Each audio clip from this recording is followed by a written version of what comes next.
സംവിധായകൻ മറ്റൊരു സംവിധായകന്റെ ചിത്രത്തിലേക്ക് അഭിനേതാവുന്ന സമയത്ത് കേട്ടിട്ടുള്ള ഒരു കാര്യമാണ്, എപ്പോഴും ആളുകൾക്ക് ടെൻഷൻ ഉണ്ടാകും, ഇതിനെങ്ങനെ മറ്റൊരു സംവിധായകൻ ജഡ്ജ് ചെയ്യുന്നു എന്നുള്ളതിലുള്ള ഒരു കോൺഫ്ലിക്റ്റ് ഉണ്ടാവും. അതൊരു പക്ഷെ സംവിധായകനും ഉണ്ടാവാം, നടനും ഉണ്ടാവാം. അത് എപ്പോഴെങ്കിലും ജയ് മഹേന്ദ്രനിൽ ഫീൽ ചെയ്തിട്ടുണ്ടോ?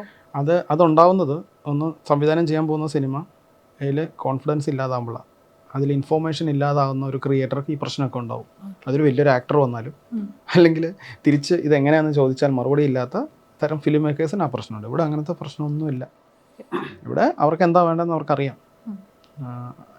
അത് ഞാൻ അഭിനയിക്കുന്നതുകൊണ്ട് അതിന് റീടേക്ക് ഇല്ലാതാവുന്നില്ല. റീടേക്കുകളുണ്ട്. അവരുദ്ദേശിക്കുന്ന ഒരു ഫോർമാറ്റിലോട്ട് എന്നെ അവർ കൊണ്ട് എത്തിക്കുന്നുണ്ട്.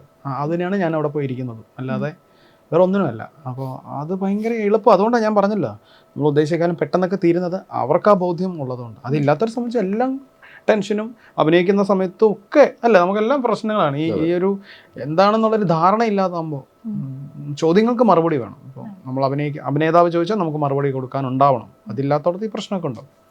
എപ്പോഴെങ്കിലും ഇങ്ങനെ ഒരു മറ്റൊരു സംവിധായകന്റെ സെറ്റിൽ വരുമ്പോൾ എനിക്ക് സജഷൻസ് ഉണ്ട്, അല്ലെങ്കിൽ ഇത് ഇങ്ങനെ ആക്കാമായിരുന്നു, അങ്ങനെയുള്ള ഇടപെടലുകൾ ഇഷ്ടപ്പെടുന്ന ആളാണോ? അല്ലെ ഞാൻ അവർ പറയുന്നത് എന്താണോ ചെയ്യും. പിന്നെ നമ്മുടെ യുക്തിയെ ചോദ്യം ചെയ്യുന്ന സംഭവങ്ങൾ വല്ലതും ആണെങ്കിലും ഒരിക്കലും ഇങ്ങനെയൊന്നും ആരും പറയത്തില്ലെന്ന് പറഞ്ഞാൽ അങ്ങനെ പറയണോ എന്ന് ചോദിക്കാം. അങ്ങനെ പറയണമെന്ന് പറഞ്ഞാൽ പറയാന്നുള്ളതാണ് ഒരു. പിന്നെ അവരതാണ് കൺവിൻസ് ചെയ്ത് വെച്ചിരിക്കുന്നതെങ്കിൽ അങ്ങനെയൊക്കെ എനിക്ക് വളരെ അപൂർവമായിട്ട് അങ്ങനെയൊക്കെ പറയേണ്ട തന്നെ വന്നിട്ടുള്ളൂ. ഹരിശ്ചന്ദ്രന്റെ കഥാപാത്രമാണെങ്കിൽ ഒരു പബ്ലിക് ആയിട്ടുള്ള ഒരു സ്പേസിൽ വരുന്ന ഒരു സീനുണ്ട്. നമ്മൾ സ്പോയിലർ ആവണ്ട, പബ്ലിക്ലി ട്രിവാൻഡ്രത്ത് നടുക്കാണ് വന്ന് നിൽക്കുന്നത്. അവിടെ വെച്ചിട്ടുള്ള കുറേ നാടകീയമായിട്ടുള്ള ഇവന്റുകൾ വരുന്നുണ്ട്. അപ്പം സെക്രട്ടേറിയറ്റിന് മുമ്പിൽ സ്വാഭാവികമായിട്ടും ഇങ്ങനെ ഒരു ഇവന്റ് വരുമ്പം ഒരുപാട് ആളുകൾ ശ്രദ്ധിക്കുകയും റെക്കഗ്നൈസ് ചെയ്യുകയും ഒക്കെ ചെയ്യുന്നുണ്ട്. ഒരുപാട് സീനുകൾ അങ്ങനെ തിരുവനന്തപുരം സിറ്റിയിൽ തന്നെ റോ ആയിട്ട് വരുന്ന ഒരുപാടുണ്ട്. അതിൽ നിങ്ങൾക്ക് അത്തരം അനുഭവങ്ങൾ ഉണ്ടായിട്ടുണ്ടോ? ആളുകൾ വന്നിട്ട് ഇന്ററാക്ട് ചെയ്യും, അല്ലെങ്കിൽ ഈ ജിയോ ബേബി എന്തിനാണ് ഇങ്ങനെ ഓടുന്നത്? അങ്ങനെ ഇല്ല. അത് എന്താണെന്ന് വെച്ചാൽ അന്ന് അത് ഷൂട്ട് ചെയ്യുന്ന ദിവസം വളരെ റഷ് ഇല്ലാത്ത എന്തോ ഒരു സാഹചര്യം ഉണ്ടായിരുന്നു. എന്താണെന്ന് ഞാൻ കൃത്യം ഓർക്കുന്നില്ല. അതുകൊണ്ട് തന്നെ പൊതുവെ തിരക്ക് ഇല്ലായിരുന്നു. പിന്നെ അതിൻ്റെ ചുറ്റുവട്ടം കാണുന്ന ആൾക്കാരെല്ലാം നമ്മുടെ ആൾക്കാരാണല്ലോ. പിന്നെ കുറേ അതിലേക്ക് ഓടുന്നതൊക്കെ ഉണ്ട്. അപ്പോഴൊന്നും അങ്ങനെ പ്രശ്നങ്ങളൊന്നും എനിക്ക് ഉണ്ടായിട്ടില്ല.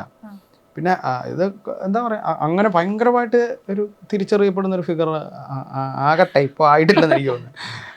അങ്ങനെ അതുകൊണ്ട് അത് ഭയങ്കര എനിക്കും ഇവിടെ ഇത്രയൊക്കെ സീൻ എടുക്കാൻ പോകുമ്പോൾ എങ്ങനെയെന്നുള്ളൊരു ചോദ്യം ഉണ്ടായിരുന്നു. കാരണം നമുക്കെപ്പോഴും ഈ ആൾക്കൂട്ടം അല്ലെങ്കിൽ നമ്മുടെ ഷൂട്ടിങ് തടസ്സപ്പെടുന്ന തരത്തിലേക്ക് വരും. പക്ഷേ അതെല്ലാം വളരെ ബ്രില്യൻ്റായി, വളരെ ഈസിയായി, വളരെ പെട്ടെന്ന് കഴിഞ്ഞു. അതൊക്കെ നമ്മളിപ്പോൾ ഞാനും അത് കാണുമ്പോൾ അതിനൊരു വലിപ്പം തോന്നിയിരുന്നു.